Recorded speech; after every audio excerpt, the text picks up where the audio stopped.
sayangi, yang saya banggakan semua teman-teman seperjuangan kelas PGSDA. Perkenalkan kami dari kelompok 2 kearifan budaya lokal. Di sini kami sedang berada di sandal tari yang berlokasi di Bojonegoro Kota untuk tugas wawancara. Nah, tugas wawancara ini bertujuan untuk memenuhi tugas mata kuliah kearifan budaya lokal serta memahami, mengerti nilai-nilai kearifan budaya lokal yang ada di Sanggar Tari. Baiklah teman-teman, sebelumnya izinkan untuk perkenalan diri. Perkenalkan, nama saya Adlan Aziz Rois Lama. Saya Dinda Widya Putri. Saya Bapita Kayanya. Saya Kemlan Ferdiati. Saya Dimas Lutfi Berbisar Dianza. Saya Muhammad Yusuf Perbendi. Saya Dani Estumi Dawa. Yuk, Imam, selamat menyaksikan. Baik, selamat siang Kak. Ya, siang. Boleh tahu nama kakak siapa? Saya Vida. Kak Vida. Baik. Perkenalkan, saya Dani Estuwidodo dari Uni Tuban, ingin mewawancarai kakak soal Sanggar Tari Angling Dharma Bojonegoro. Apakah kakak bersedia? Silakan. Oke, baik. Saya langsung ke pertanyaan pertama aja ya. Untuk yang pertama, sudah berapa lama Sanggar Tari Angling Dharma ini berdiri? Dan boleh ceritakan sedikit sejarah dari Sanggar Tari Angling Dharma? Untuk berdirinya itu kalau sampai sekarang jadi sekitar 15 tahun ya. Itu awal mulanya di tahun 2010 itu pembukaan sanggar biasa masih kecil lah dulu. Itu cari untuk siswanya juga masih agak susah, jadi kita seharusnya itu dari rumah ke rumah kayak gitu sesuai panggilan.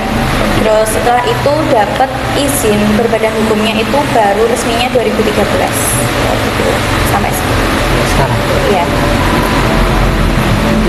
Mungkin teman yang lain ingin bertanya. Lanjut pertanyaan kedua. Saya mau bertanya Kak, apakah Sanggar Tari ini membuka pendaftaran kelas? Jika iya, setiap hari apa jadwal latihannya? Ya, untuk Sanggar Tari Angling Dharma itu memang membuka pendaftaran. Khususnya itu latihan di harinya cuma hari Minggu aja. Jadi setiap hari Minggu kita kelas dari jam 8 pagi sampai jam 3 sore kayak gitu. Iya. Mungkin teman yang lain. Lanjut pertanyaan ketiga. Apakah kelasnya dibagi per jenjang usia atau digabung menjadi satu? Kebetulan di kami itu dikategorikan menjadi 5 kelas. Jadi kelas A, B, C, D, dan E. Untuk kelas A itu kategori kelas TK, yang B itu kelas 1 sampai 2 SD, yang C 3 sampai 5 SD, yang D 6 kelas 6 SD sama SMP kelas 7 sampai 8. Untuk yang E itu kelas 9 SMP, SMA sama umum kayak bapaknya mahasiswa atau yang mungkin sudah berusia 20-an ke atas itu bisa bergabung sama kami. Kalau untuk jamnya itu sama di hari Minggu atau?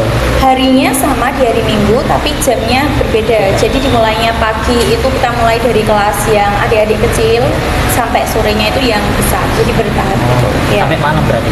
Enggak sih, kita dari per kelas itu waktunya kurang lebih 1 jam 15 menit itu efektif pembelajaran. Ya.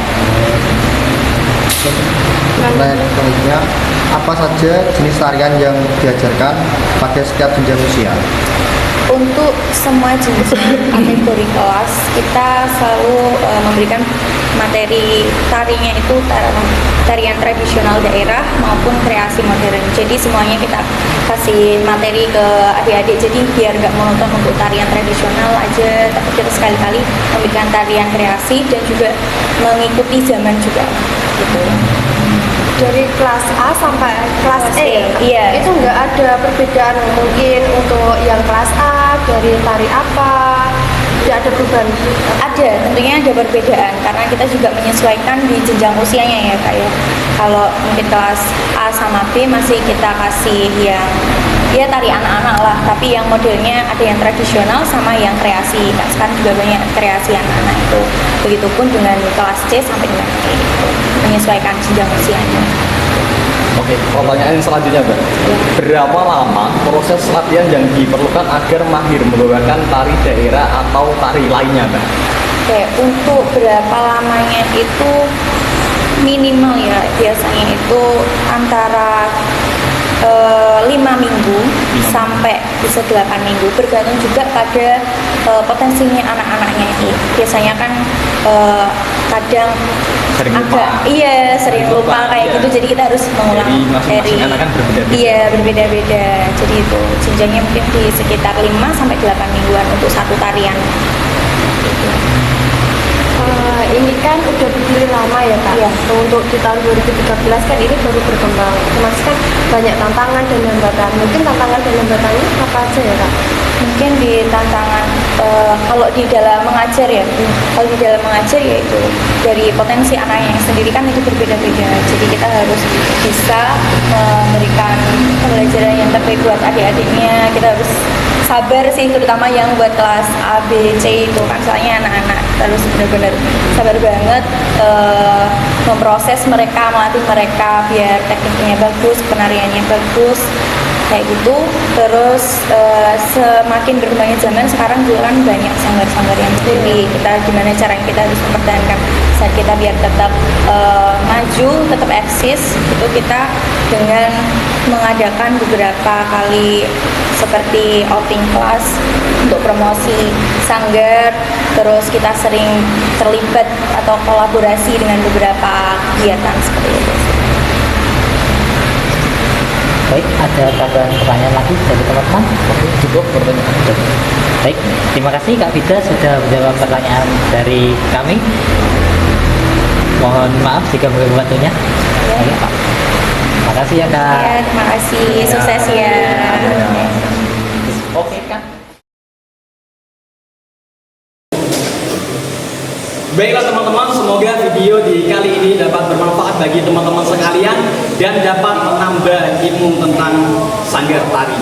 Cukup sekian video dari kami. Bila ada salah kata, salah ucap, dan salah dalam menyampaikan materi, saya perwakilan dari kelompok 2 Kearifan Budaya Lokal, mohon maaf yang sebesar-besarnya.